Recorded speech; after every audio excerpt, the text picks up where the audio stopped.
Hello, मी प्राध्यापक P जोडस, Mahatma Phule महाविद्यालय वरुड, राज्यशास्त्र विभाग प्रमुख।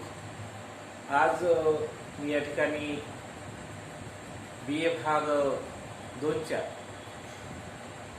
तिसऱ्या सेमिस्टरमधील चौथ्या युनिटचा महत्त्वपूर्ण भाग या ठिकाणी आपण पाहणार आहोत। आता या ठिकाणी गेल्या मागच्या तासिकेपर्यंत, मागच्या वेळेपर्यंत आपण अमेरिकेच्या राष्ट्राध्यक्षाची निवड, अधिकार आणि कार्य,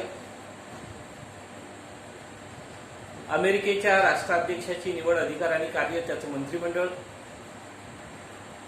अमेरिकेच्या उपाध्यक्ष, त्याची निवड, अधिकार आणि कार्य, या सर्व महत्त्वपूर्ण अशा सर्व घटकांचं विश्लेषण आणि वर्णन गेल्या वेळेस आपण या ठिकाणी बघितलं। आपल्या अभ्यासक्रमामधला तिसरा जो युनिट होता तो त्या ठिकाणी आपण संपवलेला होता।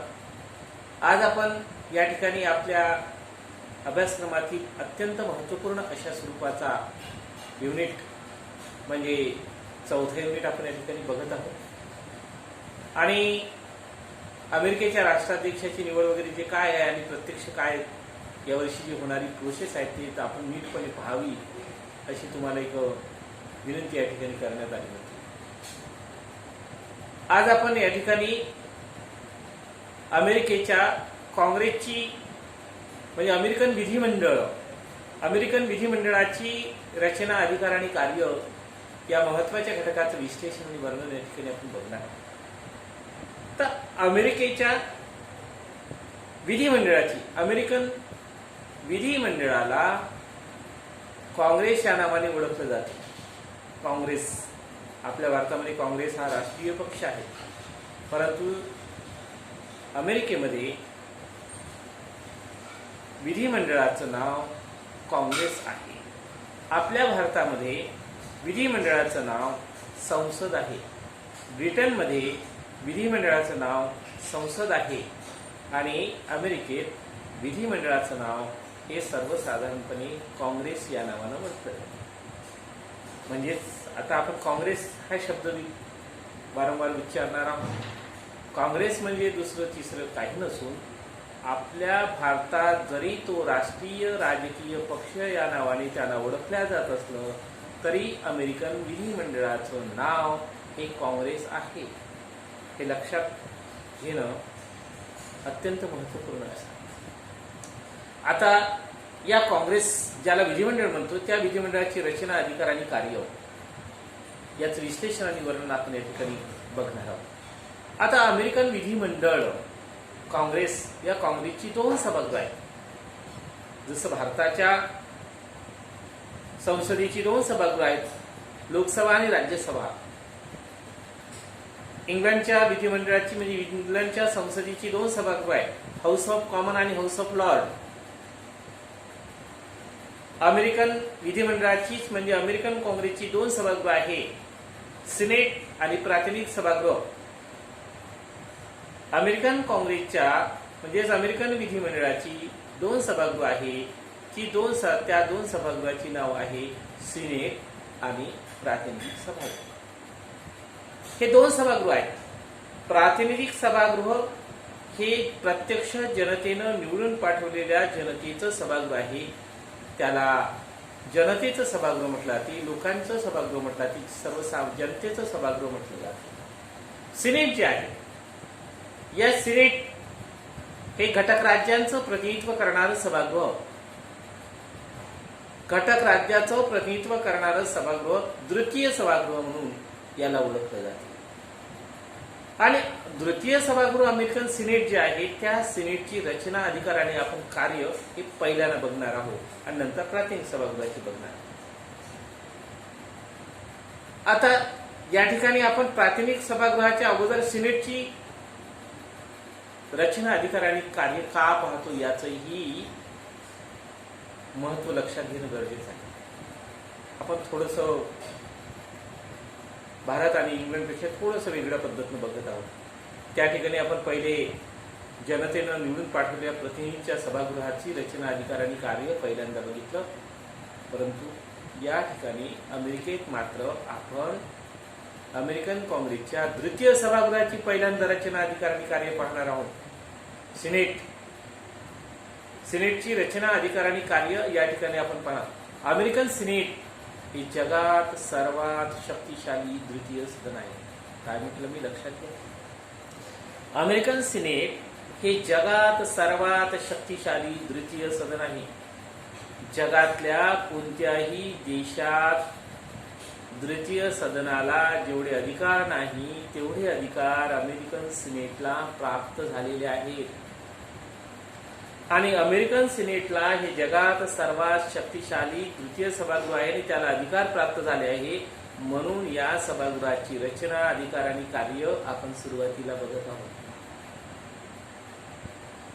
भारतातल्या राज्यसभेला व्यापक अधिकार नाही.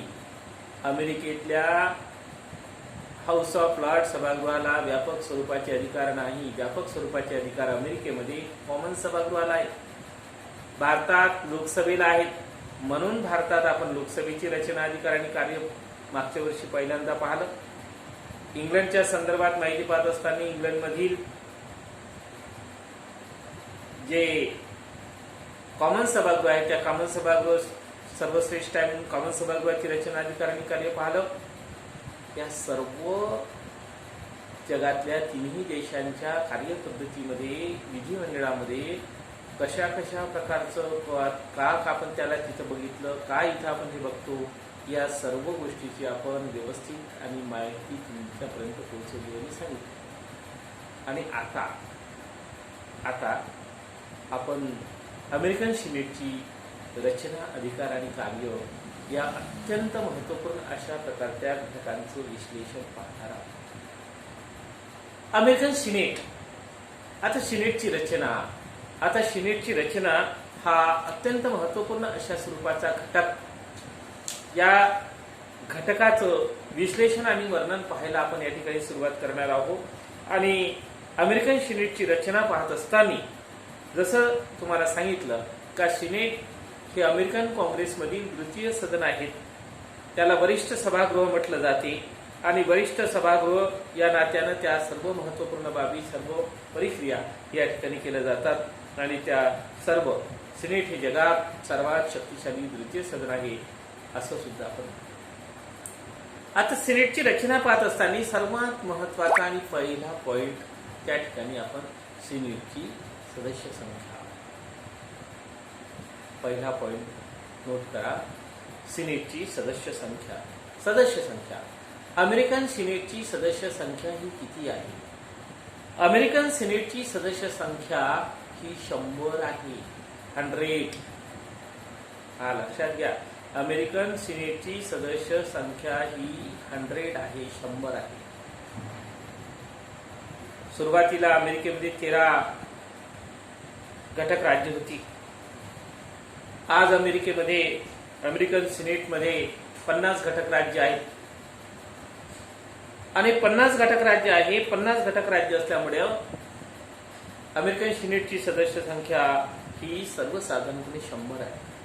अमेरिकेमध्ये एक तत्व आहे, सर्व घटक राज्यांना लहान असो किंवा मोठे असो, सर्व घटक राज्य लहान असो किंवा मोठे असो, या सर्व घटक राज्यांना समान प्रतिनिधित्व बहाल करण्यात आलं. समान प्रतिनिधित्व. घटक राज्य लहान आहे का, घटक राज्य मोठा आहे का, याच्याशी कोणत्याही प्रकारचा संबंध नाही. प्रत्येक घटक राज्याला 2 प्रतिनिधी सिनेटमध्ये पाठविण्याचा अधिकार आहे आणि त्या दृष्टिकोनातून अमेरिकन सिनेटची सदस्य संख्या ही 100 आहे. अमेरिकेत एकूण 50 घटक राज्य आहे, त्यामुळं सिनेटची सदस्य संख्या ही 100 आहे. काय सांगितलं मी तुम्हाला? अमेरिकन सिनेटची सदस्य संख्या ही 100 आहे. अमेरिकेत एकूण 50 घटक राज्य आहेत. प्रत्येक घटक राज्याला 2 प्रतिनिधी पाठवण्याचा अधिकार आहे. समानतेचं तत्व या ठिकाणी स्वीकारण्यात आलेलं आहे. प्रत्येक घटक राज्याला 2 प्रतिनिधी पाठवण्याचा अधिकार आहे. घटक राज्य लहान आहे किंवा मोठं आहे याच्याशी कोणत्याही प्रकारचा संबंध नाही. प्रत्येक घटक राज्याला 2च प्रतिनिधी सिनेटमध्ये पाठवण्याचा अधिकार आहे. म्हणजेच या ठिकाणी समानतेचं तत्व या ठिकाणी स्वीकारण्यात आलेलं आहे. म्हणजे भौगोलिक प्रदेश किती मोठा आहे, लोकसंख्या किती आहे, या गोष्टीशी कोणत्याही प्रकारचा सिनेट सदस्यांसोबत संबंध नाही. समानतेच्या तत्वाच्या आधारावर या ठिकाणी सिनेटची सदस्य संख्या या ठिकाणी सांगण्यात आलेली आहे. तर या ठिकाणी आपण सिनेटची सदस्य संख्या 100 आहे एवढं आपण बघितलं. आता दुसरा महत्वाचा पॉईंट म्हणजे सिनेटचा सदस्य होण्यासाठी आवश्यक असणारी पात्रता. सिनेटचा सदस्य होण्यासाठी आवश्यक असणारी पात्रता. आता पात्रतेच्या अटीमध्ये काय म्हटलंय लक्षात घ्या. आता आपल्या भारतामध्ये कसं आहे, कोणत्याही घटक राज्यातला माणूस कोणत्याही घटक राज्यात उभा राहतो, निवडून येतो. आपापल्या सोयीनुसार त्या त्या घटक राज्यातून निवडून आणण्याचं काम भारतात राज्यसभेमध्ये केलं जातं. पण अमेरिकेत कसं आहे, अमेरिकेमध्ये दुहेरी नागरिकत्व आहे. आपल्या भारतामध्ये एकेरी नागरिकत्व आहे. भारताचं नागरिकत्व म्हणजे भारताचं नागरिकत्व, तो भारताचा नागरिक म्हणजे सर्व घटक राज्याचा नागरिक झाला. पण अमेरिकेत मात्र दुहेरी नागरिकत्वाचं तत्व स्वीकारण्यात आलेलं आहे. केंद्राचं वेगळं आणि राज्याचं वेगळं. म्हणून ज्या घटक राज्याचा तो रहिवासी असेल, त्या घटक राज्याचा तो नागरिक असणं गरजेचं आहे. ज्या घटक राज्याचा नागरिक आणि देशाचा नागरिक हे दोन्ही नागरिकत्व त्याच्यामध्ये देशाचा जरी असला तरी ज्या घटक राज्यातून त्याला निवडणूक लढवायची आहे त्या घटक राज्याचा तो रहिवासी असणं ही अत्यंत गरज आहे. आणि किमान सिनेटचा सदस्य होण्यासाठी किमान त्या घटक राज्याचा तो कमीत कमी या ठिकाणी 9 वर्षापासून नागरिक असला पाहिजे आणि त्याच्या वयाची वयोमर्यादा 30 वर्ष. तो अमेरिकेचा नागरिक असला पाहिजे, तो घटक राज्याचा नागरिक असला पाहिजे, त्या घटक राज्यातून त्या ठिकाणी 9 वर्षापासून वास्तव्यास असला पाहिजे. आणि दुसरी महत्वाची गोष्ट म्हणजे तो त्याच्या वयाची 30 वर्ष पूर्ण झाली असली पाहिजे. तो त्याच्या वयाची 30 वर्ष पूर्ण 30 वर्ष. आणि दुसरं, तो अमेरिकेचा नागरिक आणि त्या घटक राज्याचा नागरिक, ज्या घटक राज्यातून त्याला निवडणूक लढवायची असेल त्या घटक राज्याचा तो नागरिक असला पाहिजे असा या संविधानाच्या दृष्टिकोनातून त्याचा उल्लेख संविधानामध्ये या 3 गोष्टीचा उल्लेख आहे. बाकी सर्वसाधारणपणे तो विद्वान असला पाहिजे, तो उत्कृष्ट वादिवादस्फुट असला पाहिजे, तो प्राध्यापक असला पाहिजे, विद्वान प्राध्यापक म्हणजे आता प्राध्यापक विद्वान प्राध्यापक असला पाहिजे, महत्वाकांक्षी असला पाहिजे, नेतृत्वाचे गुण त्याच्यामध्ये असले पाहिजे. सिनेटचा सदस्य होण्यासाठी नेतृत्वाचे गुण आणि राजकीय बुद्धिमत्ता त्याच्यामध्ये असली पाहिजे. हे सर्वसाधारणपणे हे ते घटनेत सांगितलं नाही, पण कोणालाही हौशे गौशे नवशे आपल्या भारतात जसे असतात, प्रत्येक जण आपल्याला स्वतःला खूप मोठं बुद्धिवान समजतो आणि तसं नाही. तिथं उत्कृष्ट दर्जाचा प्राध्यापक असला पाहिजे, उत्कृष्ट दर्जाचा वादिवाद स्पर्धक असला पाहिजे, उत्कृष्ट दर्जाचा विद्वान प्राध्यापक पत्रकार असला पाहिजे आणि महत्वाकांक्षी राजकीय नेता असला पाहिजे. सिनेटचा सदस्य होण्यासाठी त्याचा कोणत्याही आपल्या नेतृत्वाचे गुण त्याच्यामध्ये असले पाहिजे. हे अनेक गुण त्याच्यामध्ये असले पाहिजे असं म्हटलं जाते आणि त्यानुसार त्याला अमेरिकन सिनेटचा सदस्य होण्यासाठी पात्र समजलं. आता तिसरा सदस्य निवडण्याची पद्धती. तिसरा महत्वाचा घटक, तिसरा पॉईंट, सदस्य निवडण्याची पद्धती. कसे निवडले जातात? 2 सदस्य निवडले जातात, पण ते कसे निवडले जातात? निवडणूक पद्धती. आता निवडणूक पद्धती अशी आहे, त्याच्यामध्ये परिवर्तन झालं. पूर्वी कशी होती आज कशी आहे, ह्या दोन्ही गोष्टी आपण या ठिकाणी बघू. पूर्वी कसं होतं, अमेरिकन सिनेटचा सदस्य होण्यासाठी अमेरिकन प्राथमिक सभागृहाचे सदस्य सिनेटच्या सदस्यांची निवड करत होते, नेमणूक करत होते, ते त्यांना मतदान करत होते. पहा आता कसं, जर समजा प्राथमिक सभागृहाचे सदस्य सिनेटचा सदस्य निवडत असेल त्या घटक राज्यातले, तर याच्यासाठी फार मोठा पुढे बाजार होत होता, पैशाची फार मोठ्या प्रमाणात लूट होत होती, अनेक अडचणी त्याच्यामध्ये आल्या. पण त्याच्यात दुरुस्ती 17वी घटना दुरुस्ती झाली. अमेरिकेतील 17व्या घटना दुरुस्तीनुसार आता अलीकडे प्रत्यक्ष जनतेतून या सिनेटच्या 2 सदस्यांची निवड केली जाते. प्रत्यक्ष जनता 1912 मध्ये ही 17वी घटना दुरुस्ती झाली आणि 1912 मध्ये 17वी घटना दुरुस्ती झाल्यानंतर त्यानुसार या ठिकाणी आता त्या प्रत्येक घटक राज्यातून त्या घटक राज्याची जनता 2 प्रतिनिधी निवडून पाठवतात आणि या 2 प्रतिनिधीला प्रत्यक्ष जनता या ठिकाणी मतदान करते आणि तशा प्रकारचा प्रारंभ या ठिकाणी झाला. आता तुम्हाला दोन्ही पद्धती सांगितल्या, पूर्वी कशी होती आणि आज कशी आहे. पूर्वी जी पद्धत होती ती सिनेटच्या सदस्यांना निवडून देण्यासाठी प्राथमिक सभागृहाचे सदस्य त्याची नेमणूक करत होते, निवड करत होते, मतदान करत होते. पण त्याच्यात फार मोठ्या प्रमाणात आर्थिक व्यवहार, अनेक गोष्टी त्यामध्ये झाल्या, चुका झाल्या त्याच्यामध्ये, आणि त्यातून त्यांनी जी दुरुस्ती केली, सबक घेतला आणि दुरुस्ती केली. 17वी घटना दुरुस्ती 1912 मध्ये झाली आणि त्या 17व्या घटना दुरुस्तीनुसार आता अलीकडे 2 सदस्य ज्या घटक राज्यातून निवडायचे असेल त्या घटक राज्याची जनता प्रत्यक्ष ठरलेल्या दिवशी मतदान करते आणि 2 सदस्य निवडून पाठवतात. आता चौथा महत्वाचा घटक म्हणजे कार्यकाल किती वर्षाचा. अमेरिकन सिनेट हे स्थायी सभागृह आहे. भारतात ज्याप्रमाणे राज्यसभा हे स्थायी सभागृह आहे त्याचप्रमाणे सिनेट हे स्थायी सभागृह आहे. प्रत्येक सदस्यांचा कार्यकाल हा 6 वर्षाचा आहे. प्रत्येक सदस्यांचा कार्यकाल हा 6 वर्षाचा आहे. दर 2 वर्षांनी 1/33% सदस्य निवृत्त होतात आणि जेवढे निवृत्त झाले तेवढ्या सदस्यांची ज्या घटक राज्यातून निवृत्त झाले त्याच घटक राज्यातून त्या ठिकाणी नवीन सदस्यांची निवड या ठिकाणी केली जाते. अनुभवी सदस्य म्हणजेच या ठिकाणी ज्याप्रमाणे कार्यकाल पाहला स्थायी सभागृह आहे. कधी सर्वच्या सर्व सदस्य एकाच वेळी निवृत्त होत नाही. प्रत्येक सदस्यांचा कार्यकाल 6 वर्षाचा आहे. प्रत्येक सदस्याचा कार्यकाल म्हटलं, सभागृहाचा कार्यकाल 6 वर्षाचा नाही. प्रत्येक सदस्यांचा कार्यकाल हा 6 वर्षाचा आहे आणि या 6 वर्षाचा कार्यकाल संपल्यावर त्यात घटक राज्यातून दर 2 वर्षांनी जेवढे सदस्य निवृत्त झाले असतील, 2 सदस्य निवृत्त झाले तेवढे सदस्य नव्याने निवडतात. म्हणजे जुन्यांचा अनुभव आणि नव्यांचा उत्साह असा कार्यकाल आहे.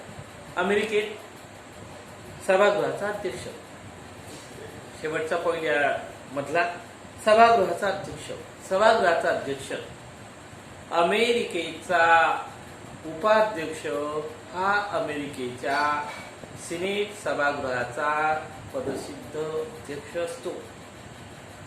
अमेरिकेचा उपाध्यक्ष हा सिनेटचा पदसिद्ध अध्यक्ष असतो आणि सभागृहाचं संपूर्ण कामकाज पाहण्याची जबाबदारी आणि सभागृहात शांतता, सुव्यवस्था आणि सर्वांना भाषण देण्याची, बोलण्याची संधी उपलब्ध करून देणे आणि सभागृहाचं कामकाज पूर्णपणे सांभाळणे, सभागृहाची चर्चा, ठरावावर निरनिराळा मतदान घेणे आणि मतदानाचा निर्णय घोषित करणे इत्यादी अत्यंत महत्त्वपूर्ण अशा स्वरूपाची कार्य अमेरिकेच्या सिनेट सभागृहाच्या अध्यक्षाला करावी लागते. म्हणजे आपण ज्यावेळेस अमेरिकेचा उपाध्यक्षाच्या संदर्भात माहिती बघितली त्यावेळेस सुद्धा या संदर्भात तुम्हाला माहिती सांगितलेली आहे. तर अशा प्रकारे अमेरिकन सिनेटची रचना आपण या ठिकाणी पाहिलेली आहे. अमेरिकन सिनेटच्या रचनेमध्ये या सर्व महत्त्वपूर्ण बाबींचा समावेश या ठिकाणी होतो. यामध्ये काय पाहायला पहिला पॉईंट पाहिला अमेरिकन सिनेटची सदस्य संख्या. अमेरिकन सिनेटची सदस्य संख्या. दुसरा महत्त्वाचा पॉईंट पाहिला अमेरिकेच्या सिनेट सभागृहाचा सदस्य होण्यासाठी आवश्यक असणारी पात्रता कोणकोणती आहे ती सांगितली. तिसरा महत्त्वाचा पॉईंट आपण पाहिला अमेरिकन सिनेटची जी आहे या अमेरिकन सिनेटच्या सभागृहाच्या सदस्यांची निवड कशी केली जाते, निवड करण्याची पद्धती कशी आहे त्यामध्ये सांगितलं. दुरुस्ती कशी केल्यानंतर प्रत्यक्ष जनतेतून आणि जुन्या वेळेस कशी होती ती. त्यानंतर अमेरिकेच्या चौथा पॉईंट सांगितला कार्यकाळ. सिनेटचा कार्यकाळ हे स्थायी सभागृह आहे. सदस्यांचा प्रत्येक सदस्याचा कार्यकाल 6 वर्षाचा आहे हे या ठिकाणी पाहिलं. आणि शेवटचा पॉईंट म्हणजे 5वा पॉईंट बघितला आपण अध्यक्ष, सिनेटचा अध्यक्ष. त्या 5 पॉईंटमध्ये अमेरिकन या काँग्रेस अमेरिकन सिनेटची रचना जी आहे त्याचा महत्त्वपूर्ण भाग या ठिकाणी आपण पाहिला. आता दुसरा अत्यंत महत्त्वाचा घटक ज्याला आपण अमेरिकन सिनेटची अधिकार आणि कार्य म्हणतो. अधिकार आणि कार्य तुम्हाला मी अगोदरच बोलता बोलता त्या सांगितलं होतं का अमेरिकन सिनेट हे जगात सर्वात शक्तिशाली द्वितीय सदन आहे. जगात म्हटलं बरं, लक्षात घ्या. अमेरिकन सिनेट हे जगात सर्वात शक्तिशाली द्वितीय सदन आहे. जगातल्या कोणत्याही देशाच्या द्वितीय सदनाला जेवढे अधिकार नाही तेवढे महत्त्वपूर्ण अधिकार अमेरिकन सिनेटला प्राप्त झाले आहेत हे लक्षात घ्या. भारतामधल्या राज्यसभेला मी म्हटलं नाही का जगात सर्वात शक्तिशाली आहे. इंग्लंडमधल्या हाऊस ऑफ कॉमन्सला म्हटलं नाही की मी शक्तिशाली आहे. पण अमेरिकन सिनेटला जगात सर्वात शक्तिशाली द्वितीय सदन आहे असं आपण म्हणतो. आणि त्याचं शक्तिशाली म्हणण्यामागचं काय कारण आहे मी तुम्हाला पहिलेच सांगितलं. ही शक्तिशाली म्हणजे त्याला जे अधिकार प्राप्त होतात. अमेरिकेचा राष्ट्राध्यक्ष पहिल्यांदा सांगितलं तुम्हाला का अमेरिकेचा राष्ट्राध्यक्ष जगात सर्वात शक्तिशाली राष्ट्राध्यक्ष आहे. काय माणूस थोडी शक्तिशाली असते. त्याला प्राप्त झालेले जे अधिकार आहेत ते अधिकार जगातल्या कोणत्याही राष्ट्राध्यक्षाला प्राप्त झाले नाही आणि अमेरिकेच्या राष्ट्राध्यक्षाला प्राप्त झाले आहे. म्हणून म्हटलं आपण का अमेरिकेचा राष्ट्राध्यक्ष जगात सर्वात शक्तिशाली राष्ट्राध्यक्ष आहे. आता काय म्हटलं अमेरिकेतील सिनेट ही जगात सर्वात शक्तिशाली द्वितीय सदन आहे. जगातल्या कोणत्याही देशाचं द्वितीय सदन एवढं शक्तिशाली नाही. म्हणूनच आपण अमेरिकेच्या सिनेटची रचना आपण सुरुवातीला बघत आहोत. आणि आता आपण अमेरिकन सिनेटची अधिकार आणि कार्य जे जगात सर्वात शक्तिशाली झालं ते काय कशामुळे झालेलं आहे, ते अधिकार कोणते आहे, कशा प्रकारचे आहेत त्याचा आपण अभ्यास या ठिकाणी करणार. आता सुरुवातीला आपण या ठिकाणी बघू का अमेरिकन सिनेटच्या महत्वाचा पहिला अधिकार जो आहे विधिविषयक अधिकार. विधिविषयक अधिकार. विधी म्हणजे कायद्याची निर्मिती करण्याचा अधिकार. कायदे देशाचा राज्यकारभार चालवण्यासाठी आवश्यक असणारे जे कायदे असतात, घटना तर आहेच, पण दैनंदिन व्यवहारामध्ये निरनिराळ्या काळानुसार, वेळेनुसार आणि परिस्थितीनुसार बदल होत असतो आणि काळानुरूप, वेळेनुरूप त्यामध्ये परिवर्तन करणं गरजेचं असते. अशा काळानुसार, वेळेनुसार, परिस्थितीनुसार बदल करण्यासाठी आणि निरनिराळे नवीन कायदे निर्माण करण्यासाठी विधिमंडळ असते. आणि या विधिमंडळाचं आपण जे सिनेट आहे या सिनेटच्या विधिविषयक अधिकाराचं विश्लेषण या ठिकाणी बघत आहोत. एक लक्षात घ्या, फक्त अर्थविधेयक सोडून सर्वच्या सर्व विधेयकांची सुरुवात सिनेटमध्ये होऊ शकते. फक्त अर्थविधेयक सोडून. शब्द लक्षात घ्या. अमेरिकेच्या विधिमंडळात सिनेटमध्ये अर्थविधेयक सोडून सर्वच्या सर्व विधेयकांची सुरुवात सिनेटमध्ये सर्वप्रथम होऊ शकते किंवा होते. फक्त एकच त्याला अपवाद आहे, ते म्हणजे या ठिकाणी अर्थसंकल्प, अर्थविधेयक म्हणजेच या ठिकाणी अशा सर्व विधेयकाचा प्रारंभ सिनेटमध्ये होते. या ठिकाणी ही गोष्ट किंवा ही बाब आपण लक्षात घेणं गरजेचं आहे. आणि त्या दृष्टिकोनातून या ठिकाणी सिनेटमध्ये हे विधेयक मांडल्या गेल्यानंतर विधेयक सिनेटनं मंजुरी दिल्यानंतर ती विधेयक प्राथमिक सभागृहात जाते. प्राथमिक सभागृहात गेल्यानंतर प्राथमिक सभागृहाने विधेयकाला मंजुरी दिल्यानंतर ते राष्ट्राध्यक्षाकडे जाते सहीकरिता. आणि जर समजा दोन्ही सभागृहाची मंजुरी असणं नितांत गरजेचं असते, ते तर तुम्हाला सांगितलं. आणि समजा दोन्ही सभागृहात एखाद्या विधेयकाच्या बाबतीत जर मतभेद निर्माण झाले, तर ते मतभेद निर्माण झाले असेल तर ते मतभेद दोन्ही विधेयक समान संख्येचे सदस्य असणाऱ्या संयुक्त समितीकडे पाठवलं जाते. संयुक्त समितीकडे ते विधेयक पाठवलं जाते. आणि जर म्हणजे एखाद्या विधेयकात कोणती अडचण आली असेल, एका सभागृहानं मंजुरी दिली, दुसऱ्या सभागृहानं दिली नाही, म्हणजे आला इथं काय झालं, विधेयकामध्ये अडचण निर्माण झाली, तर अशा वेळेस काय होते, समान सदस्य असणाऱ्या समितीकडे विधेयक पाठवावं लागते. आपण भारतात आता जास्त भारताविषयी बोलता येणार नाही, कारण का भारतामध्ये राजकारण फार मोठ्या प्रमाणात चालते आणि कोणत्या गोष्टीवर कोणती बोलणं म्हणजे इतरांना ते वाईट वाटते. भारतामध्ये पहा, आपण कृषी विधेयक मांडलं गेले. आता कृषी विधेयक मांडल्या गेले भारताच्या लोकसभेत आणि लोकसभेने त्याला मंजुरी दिली. राज्यसभेत मांडले. राज्यसभेत जेव्हा ते विधेयक मांडले गेले तेव्हा राज्यसभेमध्ये गोंधळ झाला. आपण खरं भारताने पाहिला गोंधळ झाला. काही लोकांना सस्पेंड करण्यात आलं त्या या सभागृहाच्या कामकाजापासून. आणि त्या सदस्यांचं काय म्हणणं होतं, तुम्ही वाचलं असेल कदाचित वृत्तपत्रातून, मी वाचलंच आहे, का हे विधेयक जे आहे संयुक्त समितीकडे पाठवा, त्याच्यातल्या ज्या त्रुटी आहेत त्या दुरुस्त करा आणि संयुक्त समितीकडे पाठवा आणि नंतर ते विधेयकाला आपण पाहू काय आहे. पण तसं भारतात झालं नाही. संयुक्त समितीकडे ते विधेयक गेलं नाही, पाठवलं नाही आणि गोंधळ झाला आणि ते विधेयक. पण अमेरिकेत तसं नाही. अमेरिकेत कसं आहे, का जर दोन सभागृहाच्या विधेयकामध्ये जर कोणताही संघर्ष निर्माण झाला असेल तर ते विधेयकाला संयुक्त समितीकडे समान सदस्य असणाऱ्या समान सदस्य म्हणजे काँग्रेस आणि प्राथमिक सभागृह दोन्ही सभागृहाच्या संयुक्त समितीकडे, म्हणजे दोन्ही सभागृहाचे समान सदस्य असतात, त्या संयुक्त समितीकडे ते विधेयक पाठवलं जाते. आणि ते विधेयक पाठवल्यानंतर त्याच्यातल्या त्रुट्या ज्या आहेत त्या पूर्ण केल्या जातात.